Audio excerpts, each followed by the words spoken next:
মুহতারাম হাজিরিন, আজকে শাওয়ালের 2য় তারিখ। তো এই শাওয়ালের 2য় তারিখ মানেই হচ্ছে আমরা যদি শিক্ষার বিশ্লেষণ করি, আমাদের দেশে 3টা ধারায় শিক্ষা পরিচালিত। একটা জেনারেল শিক্ষা, আরেকটা আলিয়া মাদ্রাসার শিক্ষা, আরেকটা কওমি মাদ্রাসার শিক্ষা। তো মুহতারাম হাজিরিন, এখন দিনের পর দিন এই মাদ্রাসার শিক্ষার্থী আলহামদুলিল্লাহ সুম্মা আলহামদুলিল্লাহ বাড়তেছে। ঠিক আছে না কথাটা? কি বলেন? দিনের পর দিন মাদ্রাসার শিক্ষার্থী বাড়তেছে। এটার বিশ্লেষণ যদি আমরা করতে যাই, এটার হিউজ পরিমাণ কারণ সমাজে বিরাজমান, এটার থেকে চোখ ফিরানোর কোনো সুযোগ নেই।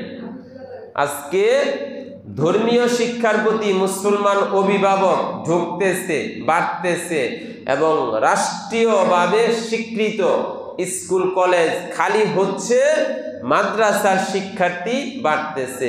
এটা একদিনেই হয় নাই, 2 দিনেই হয় নাই, লং টাইম এটার কারণ জড়িত। এই জন্য মুহতারাম হাজিরিন, এই রমজানের পরেই কওমি মাদ্রাসার শিক্ষার্থীদের ভর্তির একটা সুযোগ, রমজান টু রমজান।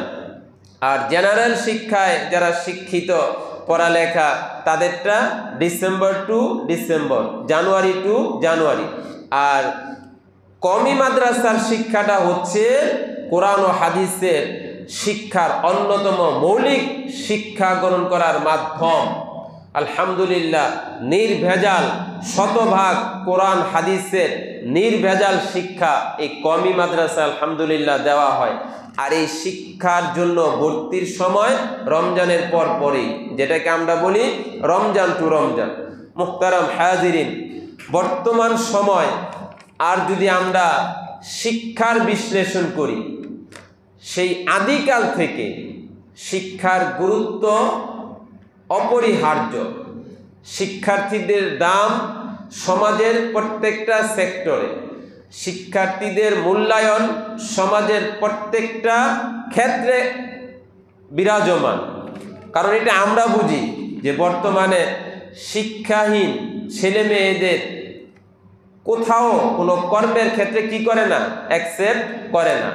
এই জন্য শিক্ষার গুরুত্ব আমরা সকলে বুঝি, সকলে অনুধাবন করি। এখন প্রশ্ন, আমি আমার সন্তানকে, আপনি আপনার সন্তানকে, আমি আমার নাতিপুতিকে, আপনি আপনার নাতিপুতিকে কোন লাইনে শিক্ষা দিবেন? শিক্ষায় শিক্ষিত করতে হবে, শিক্ষা গ্রহণ করতে হবে। এখন এই শিক্ষাটা কোন লাইনে দিবেন? এখন তো বর্তমান সময়ে এই জিনিসটা ভাবার সময়, অনুধাবন করার সময় এবং সঠিক সিদ্ধান্ত নেওয়ার সময় এখন, যে এখন বর্তমানে আমি আমার ছেলে মেয়েদেরকে কোন শিক্ষায় শিক্ষিত করব। যদি সার্বিকভাবে আপনি বিশ্লেষণ করেন, দুনিয়ার সফলতা এবং পরকালের সফলতা, সার্বিক সফলতা যদি আপনি বিশ্লেষণ করেন, পর্যালোচনা করেন, তাহলে আপনি চোখ বুজে এই কথা বলতে বাধ্য হবেন যে দিনী শিক্ষায় যদি আমি আমার সন্তানকে শিক্ষিত করি, তাহলে আমার সন্তানের জীবন এই দুনিয়াতে সফল, পরকালও সফল। আমি বাপ হিসাবে সফল, মা হিসাবে সফল। কিন্তু এই শিক্ষা বিবর্জিত আর যদি ধর্মীয় শিক্ষার অনুভূতি অন্তরে না থাকে, তাহলে আজকের সমাজের ক্ষতিগুলো বিদ্যমান। কয়েকটা ধাপ আলোচনার। একটা হচ্ছে আমি আমার সন্তানকে কোন লাইনে শিক্ষায় শিক্ষিত করব। আপনি আপনার জায়গা থেকে আগে চোখ বুঝে সিদ্ধান্ত নেন। আপনার ছেলের বয়স 5 বছর 6 বছর, এবং এই 5-6 বছর থেকেই তাকে প্রতিষ্ঠানে দেওয়ার বয়স। এখন কেজি স্কুলগুলোর মধ্যে যা করতেছে একটু বোঝার জন্য বলতেছে, 2.5 বছরে 3 বছরে বাচ্চাগুলোরে টানতেছে। আমি মনে করি মেধাহীন করার একটা অন্যতম মাধ্যম। প্রত্যেকটা জিনিস বিকশিত হওয়ার একটা সময় দেওয়া দরকার, তাই না? গাছে ফল ধরলে সাথে সাথে কি আমরা পারি, নাকি ফলটাকে পাকার জন্য সময় দেই? বলেন, পাকার জন্য সময় দেন না? এখন খুব চাহিদা, কাঁচামরিচ মাত্র কলি থেকে বেরোইছে, আপনি কি তুলে বাজারে ডেলিভারি দিবেন? কেউ কিনবে না। আম মাত্র কলি থেকে ফুটছে, আপনি তুলে কে ডেলিভারি দিবেন? দিবেন না। ঠিক প্রাইমারি স্কুলে যে শিক্ষার্থীদের ভর্তির একটা সময় আমরা যেটা দেখেছি, আমাদের শিক্ষকরা এইভাবে কান ধরতেন, তাই না? যদি কান ধরতে পারে তাহলে কি মোটামুটি 5 বছর হয়েছে বা তাকে ভর্তি করানো যায়। আমার মনে হয় এটা যথাযথ। এবং রাসূল করিম সাল্লাল্লাহু আলাইহি ওয়াসাল্লামের হাদিস যদি আপনি বিশ্লেষণ করেন, দেখা যায় 5 থেকে 6 বছরে রাসূল বাচ্চাদেরকে শিক্ষা দেওয়ার কথা বলেছেন। প্রাইমারি স্কুলে যে 5 বছরে ভর্তি করায় এটা যথাযথ। আমাদের কওমি মাদ্রাসা শিক্ষা বোর্ডেরও সিদ্ধান্ত 5 বছরের আগে কোনো ছেলে মেয়েকে স্কুলে না দেওয়া। 5 বছর হইছে তখন ছেলে মেয়েদেরকে স্কুলে দেওয়া। রাসূল বলেন, মুরু আওলাদাকুম বিসসালাতি ওয়া হুম সাবআ সিনিন, তোমরা তোমাদের সন্তানদেরকে নামাজের আদেশ করো যখন 7 বছর হয়। কথাটা বোঝার চেষ্টা করেন। রাসূল করিম সাল্লাল্লাহু আলাইহি সাল্লাম পুরা সমাজের জন্য পূর্ণাঙ্গ জীবন বিধানের যে নাম, তা রাসূলের আদর্শ থেকে দেখেন। রাসূল বলেন, তোমরা তোমাদের সন্তানদেরকে নামাজের আদেশ করো যখন 7 বছর হয়। তো নামাজের আদেশ কখন করবেন? তার মানে নামাজের আদেশ করার আগে তাকে কিছু সময় আগ থেকে নামাজ কাকে বলে, নামাজের আগে ওযু কাকে বলে, ওযুর ফরজ কয়টি, নামাজ কয় রাকাত, রুকু কাকে বলে, সিজদা কাকে বলে, তাহিয়াতুল কাকে বলে, তাশাহুদ কাকে বলে, সানা কাকে বলে, শিক্ষা দিতে হবে, তাই না? তো রাসূলের হাদিস দ্বারা বোঝা যায় 7 বছরে তুমি তোমার সন্তানকে নামাজের আদেশ করবে। বোঝা গেল 7 বছরের আগ থেকে তুমি এগুলো প্রাথমিকভাবে তাকে শিক্ষা দাও। সুতরাং বোঝা যায় 5 বছর থেকে ছেলে মেয়েদেরকে পড়ালেখার জন্য দেওয়া যাইতে পারে। বর্তমান কেজি স্কুলগুলোর মধ্যে কি করতেছে, 2.5-3 বছর সামনে মনে হয় ওই মায়ের পেটে থাকা অবস্থায় ফর্ম ফিল আপ করবো। আপনার সন্তান এখন পেটে আছে তো আমি জানতে পারলাম, সুতরাং এখন ফর্ম ফিল আপ করে ফেলেন, 2.5 বছর থেকে দিয়া দিবেন। ইঞ্জিনিয়ার, ডাক্তার, ব্যারিস্টার যা আছে সব একসাথে হাওয়ার মাধ্যমে বানাই দিন। এই জন্য মুহতারাম ভাইয়েরা আমার, বোঝা দরকার যে আমি আমার সন্তানকে 5 বছর পর্যন্ত মা তাকে প্রাথমিক শিক্ষা দেওয়াটা সবচেয়ে উত্তম। 5 বছর পর্যন্ত সন্তানের মেধাটাকে পরিপক্ক হওয়ার জন্য, পরিপূর্ণ হওয়ার জন্য সুযোগ করে দেন। ভাইরা আমার কথাটা বুঝছেন? আল্লাহ আমাদেরকে বোঝার তৌফিক দান করুন। এখন আসেন, আমি আমার সন্তানকে কোন লাইনে শিক্ষায় শিক্ষিত করব। আপনি চোখ বুঝে সিদ্ধান্ত নিতে পারেন যে আপনি আপনার সন্তানকে কোরআন হাদিসের শিক্ষায় শিক্ষিত করেন, আল্লাহ নবীর শিক্ষায় শিক্ষিত করেন। এই সন্তান যদি এই শিক্ষা গ্রহণ করে যদি সে শিক্ষার আদর্শকে ধারণ করতে পারে, আমি বলবো পিতা আপনার এই সন্তানের ব্যাপারে আপনি নিরাপদ থাকেন। সমাজের কোনো অনৈতিকতা, সমাজের কোনো অসামাজিকতা, সমাজের কোনো বিশৃঙ্খলা, সমাজের যত খারাপই আছে এই সন্তানকে আল্লাহর রহমতে গ্রাস করতে পারবে না ইনশাআল্লাহ। কি বলেন ভাই, বিশ্বাস হয়? হয় কি হয়? আল্লামা কবি ইকবালকে তার পিতামাতা লন্ডন পাঠাইছে শিক্ষা করার জন্য। কোথায়? লন্ডন। তখন তার মোবাইলের যুগ ছিল না।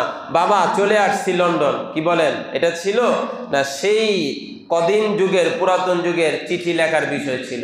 ওই লন্ডনে হাওয়া দেখার পরে আল্লামা ইকবাল বাপের কাছে পত্র লিখছেন, বাবা আমি তো লন্ডনে এসে লন্ডনের যে হাওয়া দেখতেছি, যে পরিবেশ, এই পরিবেশে তো আমার ঈমান রক্ষা করা কঠিন হয়ে যাইতেছে। বুঝেন নাই কথা? ইউরোপের পরিবেশটা মাশাআল্লাহ খুবই ভালো না? আমেরিকার পরিবেশটা তো আমলের জন্য খুবই ভালো, নাকি আমলের জন্য প্রতিকূল অবস্থা?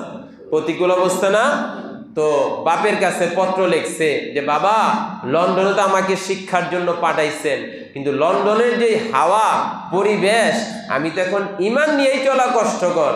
তবে বাবে সন্তানের প্রতি উত্তর লিখছে, বাবা এই জন্য তো আমি তোমারে প্রথমে কোরআন হাদিসের শিক্ষা দিয়া তোমাকে লন্ডনে পাঠাইছি। লন্ডন কেন, সারা পৃথিবীর হাওয়া যদি তোমার অনুকূলে না হয়, প্রতিকূলে চলে যায়, ওই কোরআনের শিক্ষা তোমাকে লাইনে রাখবে। সুবহানাল্লাহ বলেন। এই জন্য আল্লামা ইকবালের কবিতা এখন ওলামায়ে কেরাম ওয়াজের মঞ্চে, মাহফিলের মঞ্চে বলে কি বলে না? বলেন, বলে কি বলে না? বলে। কেন বলে? বাপ প্রাথমিক যে শিক্ষা দেওয়া দরকার ছিল ওই শিক্ষা দিয়া লন্ডনে পাঠাইছে। লন্ডনের হাওয়া তাকে পথভ্রষ্ট করতে পারে নাই, পৃথিবীর কোনো অসৎ বন্ধু তাকে নষ্ট করতে পারে নাই। আপনার মেয়ে যখন কোরআন হাদিসের শিক্ষা অন্তরে ধারণ করবে, পৃথিবীর কোনো বান্ধবী আপনার মেয়েকে পথভ্রষ্ট করতে পারবে না। এই জন্য আমাদের শিক্ষা নিতে হবে যে আমি আমার সন্তানকে কোন শিক্ষায় শিক্ষিত করব। এখন মাদ্রাসার শিক্ষার্থী বাড়তেছে, স্কুলের শিক্ষার্থী কমতেছে, এটা রাষ্ট্র স্বীকৃত। বর্তমান শিক্ষা মন্ত্রণালয়ের দায়িত্ব যিনি রয়েছেন উনি নিজে বলেছেন যে মাদ্রাসার শিক্ষার্থী বাড়তেছে, স্কুলের শিক্ষার্থী কমতেছে। কেন কমতেছে? আল্লাহ আপনাদেরকে মেধা দিচ্ছেন, আল্লাহ আপনাদেরকে বিবেক দিচ্ছেন। বিবেক আর মেধার আলোকে আপনি প্রশ্ন করেন কেন স্কুলের শিক্ষার্থী কমতেছে, কেন মাদ্রাসার শিক্ষার্থী বাড়তেছে। আজকে ওই বিশ্লেষণ আমি যাব না, যাওয়ার দরকার নাই, কি নাই, যাওয়ার দরকার নাই। তবে রাষ্ট্রকে এতটুকু বলতে চাই, এটা মুসলমানদের রাষ্ট্র, মুসলমানদের ভূমি, বাকি অন্য ধর্মের লোকেরা স্বাধীনভাবে বসবাস করবে। এখানে মুসলিম সংখ্যাগরিষ্ঠ, সুতরাং যে কোনো রকমের শিক্ষা ব্যবস্থা এই দেশের মুসলমানদের উপর চাপাইয়া দিবেন আর মুসলমান চোখ বুজে সেটা মেনে নিবে, এটা আপনারা আশা করেন না। যত কারণে স্কুলের শিক্ষার্থী কমতেছে তার অন্যতম কারণ আপনাদের শিক্ষা ব্যবস্থা খুব দ্রুত পরিবর্তন করেন, অন্যথায় স্কুল কলেজের শিক্ষার্থী আপনারা ভবিষ্যতে পাইবেন না। কি বলেন ভাই, কথা ঠিক কি ঠিক না? আল্লাহ বুঝার তৌফিক দান করুক, সবাই বলেন আমিন। তো মুহতারাম হাজিরিন, আমাদের সঠিক সিদ্ধান্ত নিতে হবে কি? কোরআন হাদিসের শিক্ষায় আপনার সন্তানকে, আমাদের সন্তানকে লালন পালন করতে হবে। এক কথায় সমাজের অনৈতিক অসামাজিক যত খারাপই আছে, যত খারাপ বন্ধু বান্ধব আছে,